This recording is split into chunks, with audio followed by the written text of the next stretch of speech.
Please give it up for Mihai Alisie. Yeah, Mihai. Nice, thank you. Thank you. Good evening. Nice. Good evening, everyone. First of all, I would like again to extend my deepest gratitude to Mr. Heinz Tendler, to Andre Vicky, and Guido Burgeroni, and Beat Pachman, and Welly Maurer, and everyone that contributed towards making what it is today, Crypto Valley, and for welcoming us with such open arms. And I would like, before we begin, to give them another round of applause.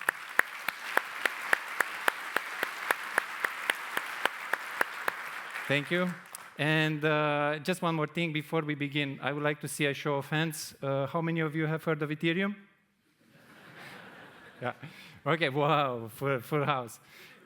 So here we go. I prepared a small presentation. I'm not sure. Should we see it? Yeah.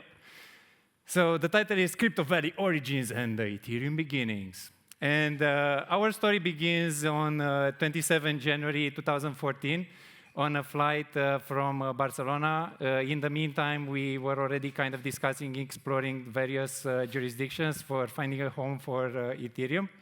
And it was during this flight that Lorenzo Patuzzo, a great guy, a great friend, asked me this question. What does the best case scenario look like if we actually make it work here? And that forced me to articulate the idea of Crypto Valley as this ecosystem that would grow, because Ethereum would be a platform on top of which many projects and many companies can be built. And this is, like another word for ETH wants home. And this brought us to Zurich. And, I'm not sure if it's destiny or coincidence or destiny, but what were the odds of coming to the place where it has a university named ETH?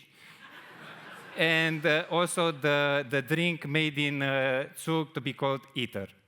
I'm not sure. Pretty slim, right? I mean, just saying. And this is us arriving on the Zurich airport,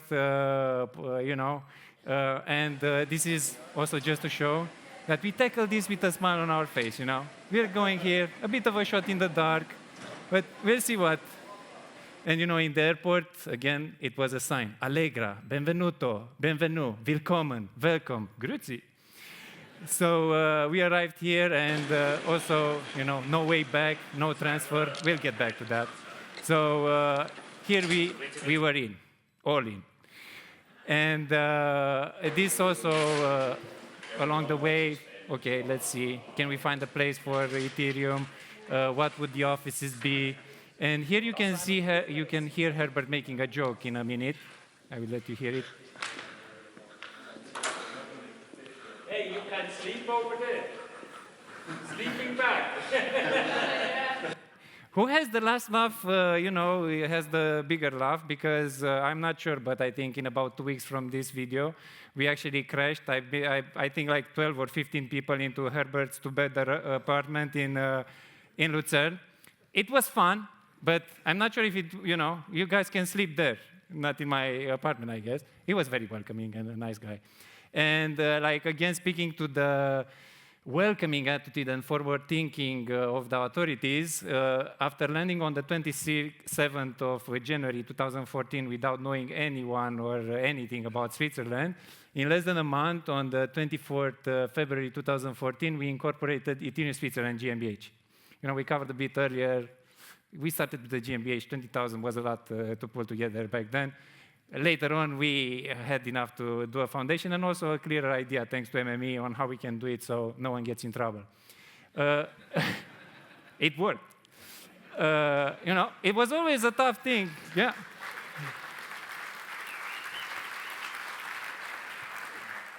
And this is what has been now in the lore as the Ethereum spaceship. It does look a bit like a spaceship. And this is inside the house where we had like a big whiteboard. And this is Lorenzo, the guy that I mentioned on the flight, also the one that recorded, us on that staircase. And just to give you a feel, we were working together. We had like all of these things on the whiteboard. how also like Switzerland, Canada, and a bunch of other jurisdictions can work together. And when the whiteboards were not enough, we also went on the Windows. I think some of the scribbles there are Charles. Yeah, he was the Windows guy, but not the operating system. And here we have the official notarization. Ethereum Foundation, 9th July 2014, history in the making.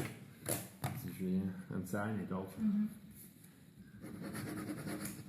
That will Yes, make it into notarized. the history somewhere, some museum. Don't put it on YouTube. Hè. Don't put it No. on YouTube. We'll make our own YouTube. Still working on. I didn't see yet the decentralized YouTube, but I hope it's coming. Maybe in the next celebration we'll have it up and running. And this is a screenshot 5 minutes after the Ethereum crowd sale started. You know, it was a bit of a question also for us at times. It was like, man, maybe we are in a bubble. I mean, it sounds very cool, right? We are living, breathing Ethereum all day long. But are we in an echo chamber? I don't know. We're going to see. So after 5 minutes, it's like, man, maybe we were crazy. We are in a bubble. But it turned out that we were either not in a bubble or not the only crazy ones, because it was the number one 42-days project that raised the highest amount in the history of the internet until that point. And this is me smiling, you can see. We had money to pay salaries. Yes. And this is in front of the beautiful Lake of Zug under what we call the Ethereum tree. And this is a blog on September 2nd after we had this crowd sale. You know, it was successful. And in here, you know, the last sentence, and, you know, thanking again Bitcoin for allowing this to manifest. And I said, the unfettered peer-to-peer worldwide digital finance grid is building itself out. You make this possible. Back then, we didn't have DeFi and all of this stuff, but it is describing what is happening. I think we are living this crypto renaissance. And to put it into a different perspective, I think the crowdfunding campaign is this bullet. It's going through.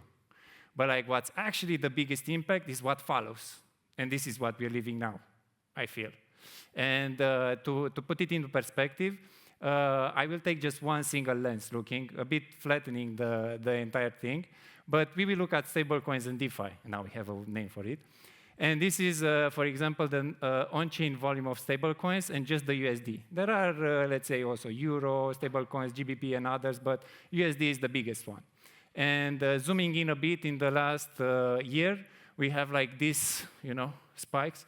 And, you know, when I took this screenshot, I was like, damn, on the left, those are T's, trillions, you know. So you see these spikes here and there jumping over 1 trillion.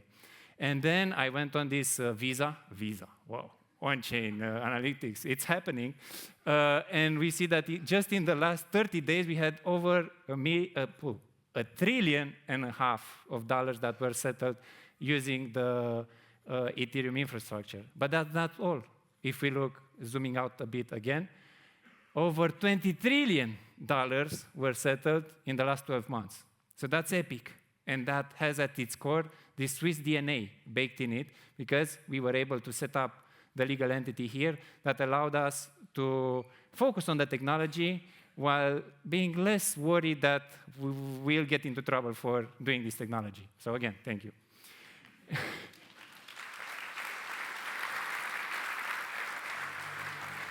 And this is just another look at Ethereum. And again, like it's one dimension. We are focusing on the technology, and here we see the GitHub contribution to Ethereum, the protocol. And again, like this is just one dimension, the development that went into this protocol. There are many events, each contributing in a way to the growth and the evolution of this organism. It's an organism. We are part of it, and we are making it grow. Events like meetups, conferences like this, and every single project that builds on top extends it, makes it better somehow. It evolves. So I just wanted to share this with you to give you another perspective on it. Again, we are part of this. We are one node, this event happening. And continuing on that note, Crypto Valley as a meme, you know, it's a meme. on the flight from Barcelona before we arrived, was taught us, how can I communicate this and make the authorities understand that this is an opportunity, this is something that should be looked at with curiosity and understanding that something good can come out of it. And that's like the Crypto Valley vision that was communicated to the local economic development team of Zug, and they really got it. And that's rare, you know, they got it. But what really blew me away was years later, Willy Mauler evolving it. So he said something along the lines like, Crypto Valley is a great example for Switzerland, but it should not be limited to Zug. Switzerland should become Crypto Nation. So it evolved. And we are seeing today that evolution happening live. We are living it. The crypto renaissance, it's unfolding at full speed. And this is Herbert Sterci, the legend. Can I get a round of applause for him also? Thank you. He really made the connections and facilitated all of this, introduced us also to MME, and like, I don't know if we would have had the same success without him. And here is him saying it, you know. No, man, no, please. This is the new world, guys. Yeah. Some people get it, like Herbert Sterci, Willy Maurer, and others. He got it, you know. This is the new world. And what this new world is, I'm not sure. Is it going to be crypto world or what the next 10 years are going to bring us? I'm just as curious as you are. I have high hopes. I don't know exactly what will happen, but I'm excited to live through these days. It's maybe one of the best ways, or let's say we are living and lucky to be living these days because it's among the most exciting times. Big problems, but also big technologies that can be used as solutions to these big problems.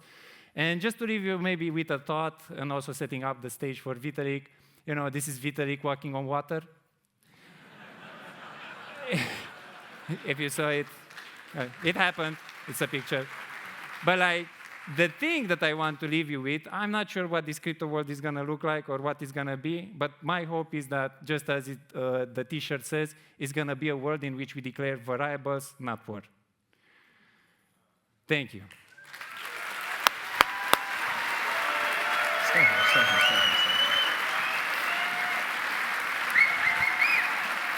Yeah, Mihai. Take it in. Take in the love. Thank you.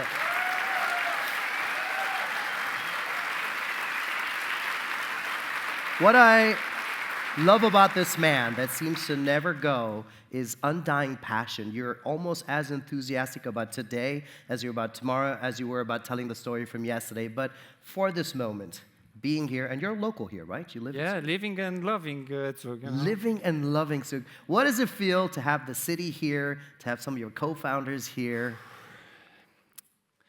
I can say only that I'm in awe.